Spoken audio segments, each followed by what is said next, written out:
Hello guys, आपका स्वागत है चैनल अरविंद नाथ लेक्चरर इकोनॉमिक्स में। गाइस, आज हम पढ़ने जा रहे हैं पूर्ण प्रतियोगिता। यह क्लास 12th में पाठ 4 है और इस पाठ 4 में पूर्ण प्रतियोगिता क्या होती है, इसकी क्या विशेषता है, पूर्ण प्रतियोगिता के संदर्भ में जो फर्में होती है उसका संतुलन कैसे होता है, इन सब सारी बातों का हम अध्ययन करने वाले हैं। यह चैप्टर केवल 12th क्लास के लिए इम्पोर्टेंट नहीं है, बल्कि यह स्नातक, स्नातकोत्तर, TGT, PGT, UGC, net, NBS, प्रोक्ता एग्ज़ाम के लिए भी बहुत बहुत इम्पोर्टेंट है। तो चलते हैं। इसमें यदि आप 12th क्लास के स्टूडेंट हैं तो आपके पास विस्तृत उत्तर के लिए 6 मार्क्स का क्वेश्चन आता है बोर्ड में कि पूर्ण प्रतियोगिता से क्या अभिप्राय है, इसकी प्रमुख विशेषताएं क्या है। और यदि आप किसी कॉम्पिटिटिव एग्ज़ाम की तैयारी कर रहे हो तो वहाँ पर आपको यह मल्टीपल चॉइस के रूप में इससे ज़रूर क्वेश्चन आते हैं और बहुत सारे क्वेश्चन केवल इसकी विशेषताओं से ही बहुत सारे क्वेश्चनों का निर्माण किया जा सकता है। तो देखिए क्या है पूर्ण प्रतियोगिता। तो सर्वप्रथम इसके जो परिभाषा है उस पर जाएंगे। पूर्ण प्रतियोगिता बाजार की वह स्थिति है, बाजार की, यानी बाजार को बांटा गया है पूर्ण प्रतियोगिता, अपूर्ण प्रतियोगिता और एकाधिकार में। तो ये जो 3 प्रकार के बाजार हैं, तो यानी जो प्रतियोगिता के आधार पर यानी कंपटीशन के आधार पर इनको 3 भागों में बांटा गया। अब इन 3 भागों में से जो पहला भाग है वह है पूर्ण प्रतियोगिता बाजार। तो हम पहले पूर्ण प्रतियोगिता बाजार का इसमें अध्ययन करेंगे। तो ये जो पूर्ण प्रतियोगिता बाजार है, यह एक ऐसी स्थिति है, कैसी स्थिति है जिसमें समान वस्तु, जिसमें क्या होता है, समान वस्तु यानी होमोजेनियस प्रोडक्ट के बहुत अधिक क्या होते हैं, क्रेता होते हैं और बहुत अधिक विक्रेता होते हैं। एक क्रेता एक विक्रेता बाजार कीमत को प्रभावित नहीं कर पाते हैं। यही कारण है कि पूर्ण प्रतियोगिता में वस्तु की जो कीमत है वह एक ही रहती है, एक ही प्रचलित होती है। इस प्रकार से हम इसकी परिभाषा का जो निष्कर्ष है कि पूर्ण प्रतियोगिता बाजार ऐसा बाजार होता है जिसमें क्रेता और विक्रेताओं की असीमित संख्या होती है और जो कीमत है वह बाजार में एक ही होती है, यानी समान कीमत होती है और वस्तुएं भी समान होती है, यानी समरूप होती है। क्लियर। अब कुछ प्रमुख परिभाषाओं पर हम जाते हैं। प्रोफेसर लैटविच के अनुसार पूर्ण प्रतियोगिता वह बाजार स्थिति जिसमें बहुत सी फर्में एक समान वस्तुएं बेचती है, यानी समान वर्ड आपने इसमें ध्यान रखना, समान वस्तुएं होती है यानी समरूप वस्तु, एक जैसी दिखाई देने वाली। इनमें से किसी भी फर्म की यह स्थिति नहीं होती है कि वह बाजार कीमत को प्रभावित कर सके। ऐसी किसी की हिम्मत नहीं होती कि वह बाजार की कीमत को प्रभावित कर सकें। ये परिभाषा किसने बोली है? ये बोली है प्रोफेसर लैटविच ने। तो 2 चीज़ें आपने देखो, परिभाषा को कभी रटो मत, उसकी जो मेन वर्ड है हम उसके वर्डिंग को पकड़ लेते हैं बेस से, जो वेरी वेरी इंपॉर्टेंट है। तो इसने 2 बात की। एक क्या है कि समान वस्तुएं होती है इसमें, और दूसरी क्या है कि कीमत को प्रभावित नहीं कर सकते हैं। किसने कहा है? लैटविच ने। ऐसी स्थिति है। दूसरी परिभाषा दी है श्रीमती रॉबिन्सन ने। जब प्रत्येक उत्पादक की वस्तु की मांग पूर्णतः लोचदार होती है तो वह बाजार पूर्ण प्रतियोगी बाजार कहलाता है। पूर्ण प्रतियोगी बाजार की विशेषताएं हम पढ़ेंगे।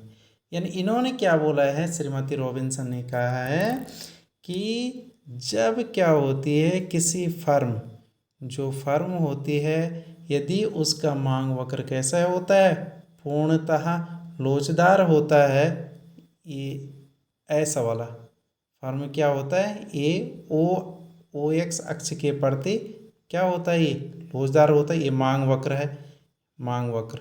तो ऐसी स्थिति को हम कौन सी स्थिति कहते हैं, ऐसी स्थिति कहलाएगी पूर्ण प्रतियोगिता बाजार की, जिसका मांग वक्र कैसा होता है, पूर्णतः लोचदार होता है। ठीक है, क्लियर। ये दोनों परिभाषा बहुत बहुत इम्पोर्टेंट है, इसलिए आप इन्हें लर्न कर दिए। चलिए पहली विशेषता है, अब चलेंगे कि what are the characteristics of क्या पूर्ण प्रतियोगिता। पूर्ण प्रतियोगिता के लिए क्या बोलते हैं, परफेक्ट कंपटीशन है, कंप्लीट कंपटीशन। तो क्या है, क्रेता और विक्रेता की बहुत अधिक संख्या होती है। पहली विशेषता है कि पूर्ण प्रतियोगिता बाजार एक ऐसा बाजार है जिसमें क्रेता और विक्रेता की संख्या कैसी होती है, असीमित होती है या बहुत ज़्यादा होती है, और वह बाजार को जो बाजार कीमत है उससे प्रभावित नहीं कर सकते हैं। इस प्रकार पूर्ण प्रतियोगिता एक क्रेता अथवा एक विक्रेता बाजार में मांग अथवा पूर्ति दशाओं को प्रभावित नहीं कर सकते। यानी ये बाजार की जो मांग और पूर्ति है उसको प्रभावित नहीं कर सकते हैं, नहीं क्रेता और नहीं विक्रेता। ऐसा इसलिए होता है क्योंकि इसमें जो कंपनी होती है, कंपनी कीमत का डिसाइड करती है, वो भी किसके आधार पर, बाजार की मांग और पूर्ति के आधार पर। कौन डिसाइड करता है, एक कंपनी डिसाइड करती है कि किसी वस्तु की कितनी कीमत रखी जानी चाहिए, और ये किसके आधार पर डिसाइड करती है, मांग और पूर्ति। और किसी कंपनी के भीतर कई सारे फर्में होती है, ये माना कि ये कंपनी है, ठीक है, एक ही कंपनी है। अब इस कंपनी में ABCDEF कई सारे क्या होती है, फर्में होती है, काम कर रही होती है। तो जो कीमत कौन निर्धारण करता है, ये है आपकी कंपनी। और ये जो फर्में होगी जो कीमत निर्धारण कर रखी है, मान बात वो पेन का उत्पादन करती है कंपनी, और इनका काम है, फर्मों का काम है बेचना। तो ये क्या करेंगे कि जितने भी पेन बनेंगे तो ये उनको बेचेंगे कितनी कीमत पर, केवल 5 रुपये पर, क्योंकि कंपनी ने डिसाइड किया है 5 रुपये पर। कहने का मतलब बाजार की जो कीमतें हैं उन पर इनका कोई यानी नियंत्रण नहीं होता है। ये बाजार की कीमत को प्रभावित नहीं कर सकते, ना मांग को कर सकते, ना पूर्ति को कर सकते। क्लियर हो गया। नाउ दूसरा पॉइंट है वस्तु की समरूप इकाइयाँ। इसमें जो विक्रेता होते हैं, सभी विक्रेता एक ही प्रकार की वस्तुएं बेचते हैं। और आपको मैं ये बताना यहाँ पर भूल गया कि यह जो बाजार है ये एक कैसा बाजार है, एक काल्पनिक का मतलब है ऐसा मार्केट की कल्पना की गई है जिसमें बहुत सारे क्रेता हो और बहुत सारे विक्रेता हो, और वो एक दूसरे को की जो कीमत है उसको प्रभावित जो है नहीं कर सकते हैं। लेकिन जनरली ऐसा नहीं पाया जाता है।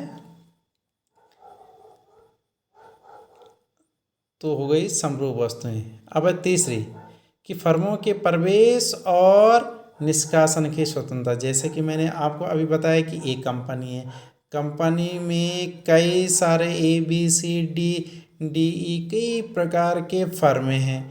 तो ये फर्में इस वाली मानवत ए वाली फर्म है, वो इस कंपनी में मानवत कोई कंपनी का नाम है, जैसे रिलायंस है, ठीक है, चलिए मान लेते हैं रिलायंस। तो रिलायंस में कई सारे फर्में काम करें, जैसे ABCD करें। तो देखो ए जो फर्म है वह इस रिलायंस की जो कंपनी है वह इसमें काम भी कर भी सकती है और नहीं भी कर सकती, वो इसकी इच्छा पर बात है कि वह इसके भीतर काम करें या न करें।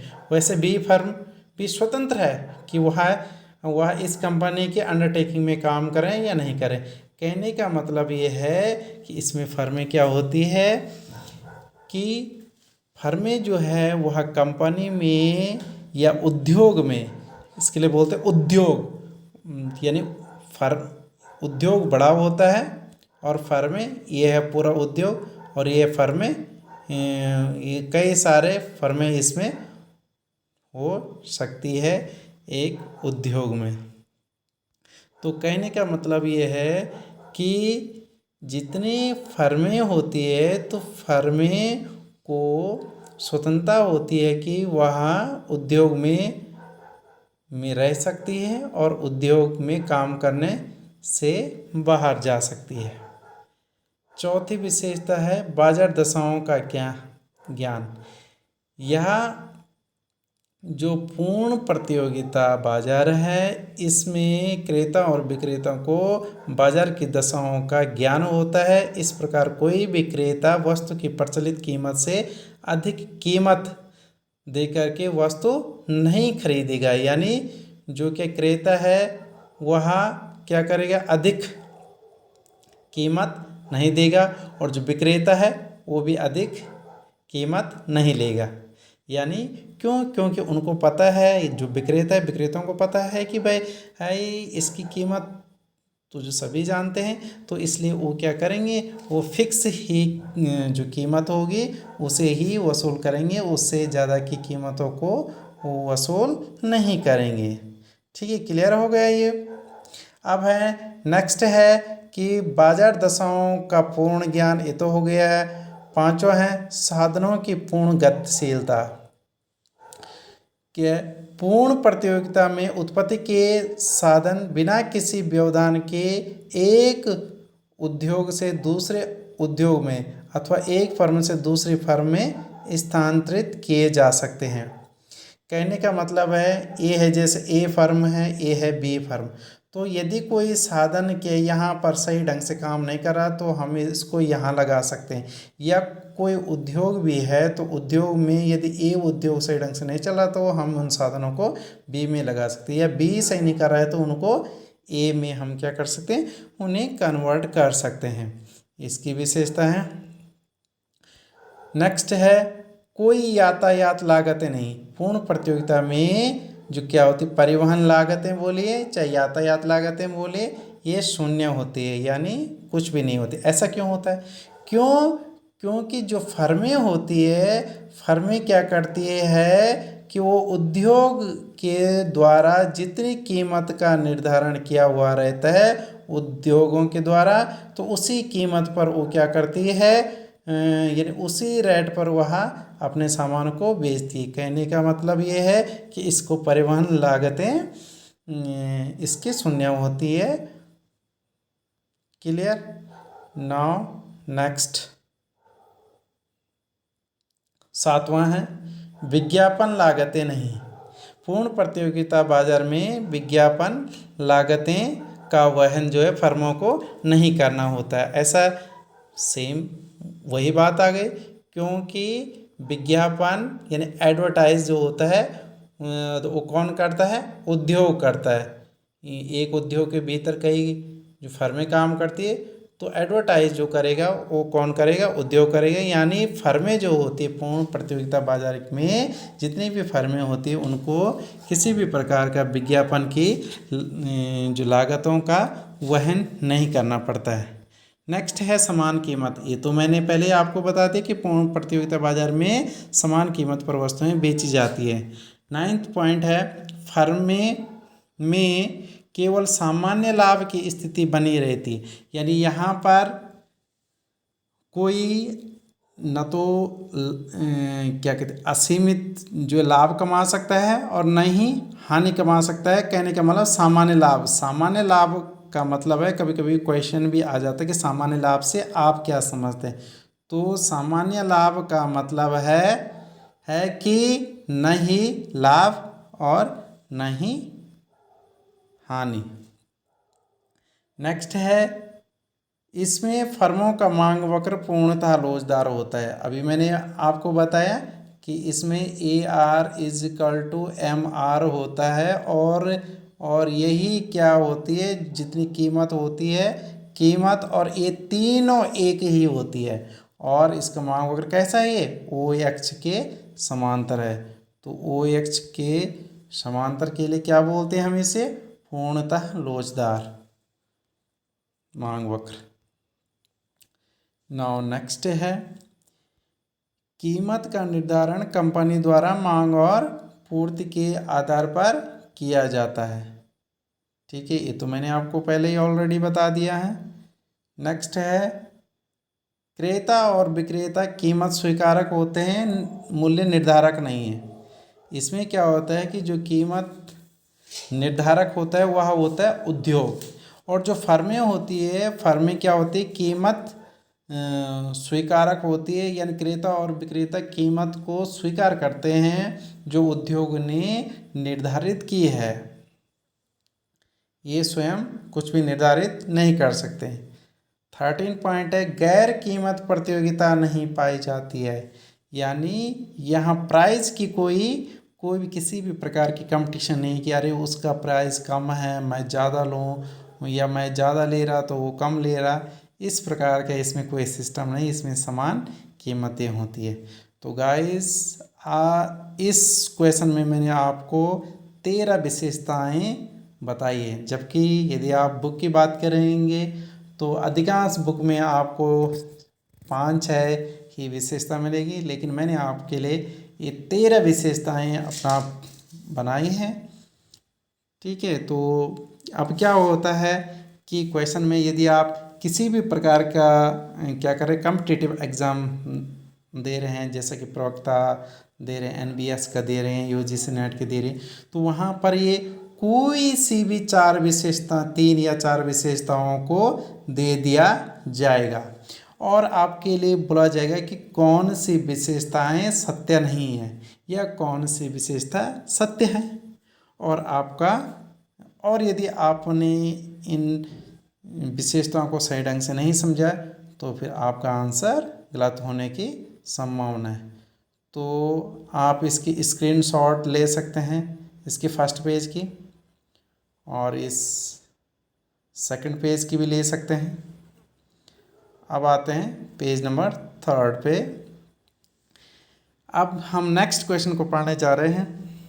नेक्स्ट क्वेश्चन है, कुल आगम, औसत आगम और सीमांत आगम। जैसे हमने पिछली जो पाठ था उसमें हमने पढ़ा कुल उत्पादन पढ़ा है हमने, और कुल लागत पढ़ा है, और सीमांत लागत और सीमांत उत्पादन पढ़ा। सेम यही है, आपने क्या करना है, इनमें थोड़ा सा आगम आगम आगम जोड़ देना है बस, और बाकी परिभाषा वही है। इसमें थोड़ा सा बस चेंजेस है, आपको समझ आ जाएगा। चलिए, कुल आगम, आगम को बोलते हैं रिवेन्यू। क्या बोलते हैं, रिवेन्यू, रिवेन्यू, रिवेन्यू बोलते हैं, रिवेन्यू यानी इंग्लिश में। तो देखो TR, टोटल आगम को हम क्या बोलेंगे इंग्लिश में, TR यानी टोटल रेवेन्यू। तो देखो, एक फर्म का कुल आगम वस्तु की एक इकाई कीमत तथा कुल विक्रय की गई इकाइयों का गुणनफल द्वारा प्राप्त किया जाता है। यानी कुल आगम, कुल आगम का मतलब, आगम का मतलब है इनकम, और रेवेन्यू का मतलब होता है इनकम, मुद्रा, रुपया। ठीक है ना, आप इसको समझिए। आगम का मतलब है कि आपने कोई सामान बेचा है तो उस बेचने से आपको कितना प्राप्त हुआ, यानी कुल अचीव आपको कितने रुपए मिले। कुल आगम का मतलब है रुपए से है यहाँ पर, यानी धनराशि से प्राप्त है। तो धनराशि के क्या होगा कि इन वस्तु की एक इकाई की कीमत कितनी है और कुल कितनी इकाइयाँ बेची गई, इनका हम गुणा कर लेंगे। मान बात आपने क्या कि 5 सेब बेचे हैं और एक सेब की कीमत 3 रुपये है, तो टोटल रेवेन्यू कितने प्राप्त हो गए आपको? 15 रुपये प्राप्त हो गए ना, क्योंकि एक सेब 3 रुपये का है और आपने 5 बेचे हैं, तो 5 दिए कितना हो जाएगा? 15, यानी आपकी इनकम कितनी होने वाली है? 15। तो टोटल जो रेवेन्यू होते हैं वो होते प्राइस और क्वांटिटी, यानी जितनी आपने मात्रा आपने बेची है, उत्पादन आपने किया है और उसके बाद आपने बेचा है।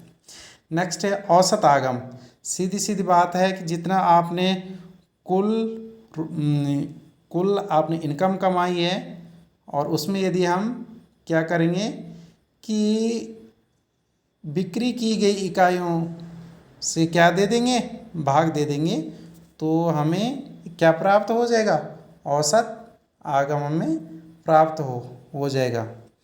यानी औसत आगम का मतलब है प्रति इकाई बिक्री से प्राप्त होने वाला आगम, यानी उत्पादन की यदि हम एक इकाई को बेचेंगे तो कितना हमको मिलेगा।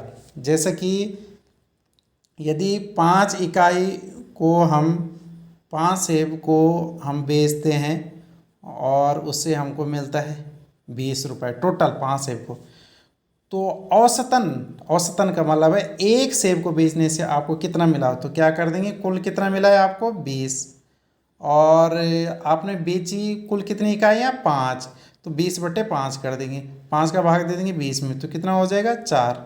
क्लियर हो गया? तो यानी एक इकाई की कीमत आपको प्राप्त हो गई। बात है सीमांत आगम।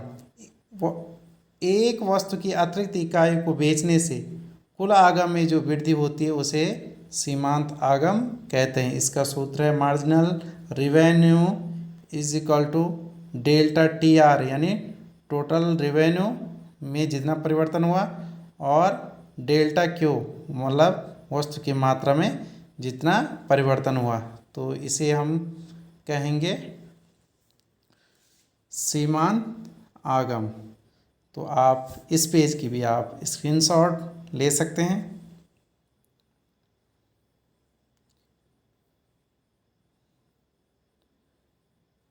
नाउ नेक्स्ट क्वेश्चन है औसत आगम वक्र मांग वक्र क्यों होता है? यानी पूर्ण प्रतियोगिता बाजार में औसत मांग वक्र, जो औसत आगम वक्र है वह मांग वक्र क्यों होता है? पहले तो मैं पूर्ण, ये है आपका P कीमत, ये आपका OX, ये आपका OY अक्ष, और ये है आपका AR is equal to MR। AR is equal to किसके बराबर है? ये MR, ये R है यहाँ पर MR। मैं फिर से लिख देता हूँ इसको, AR इज इक्वल टू क्या है? MR, ये आपका MR। तो देखिए अब यहाँ पर क्वेश्चन है कि औसत आगम यानी AR जो मांग वक्र क्यों होता है? तो देखिए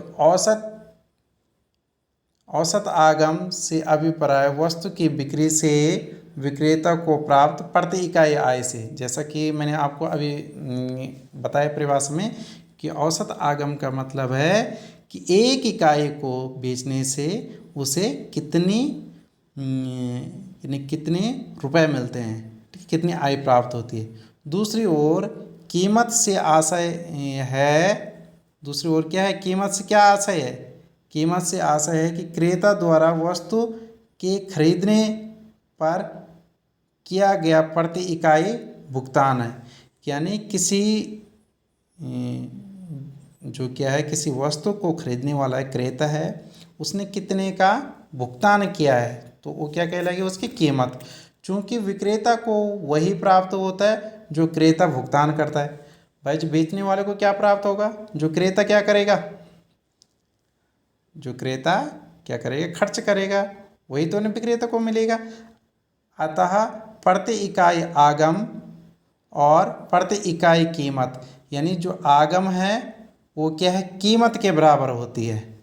यही कारण है कि औसत आगम वक्र और फर्म की वस्तु की मांग वक्र भी एक ही है। यानी ये जो कीमत है ये कीमत रेखा भी है और औसत आगम रेखा भी क्या है एक ही है।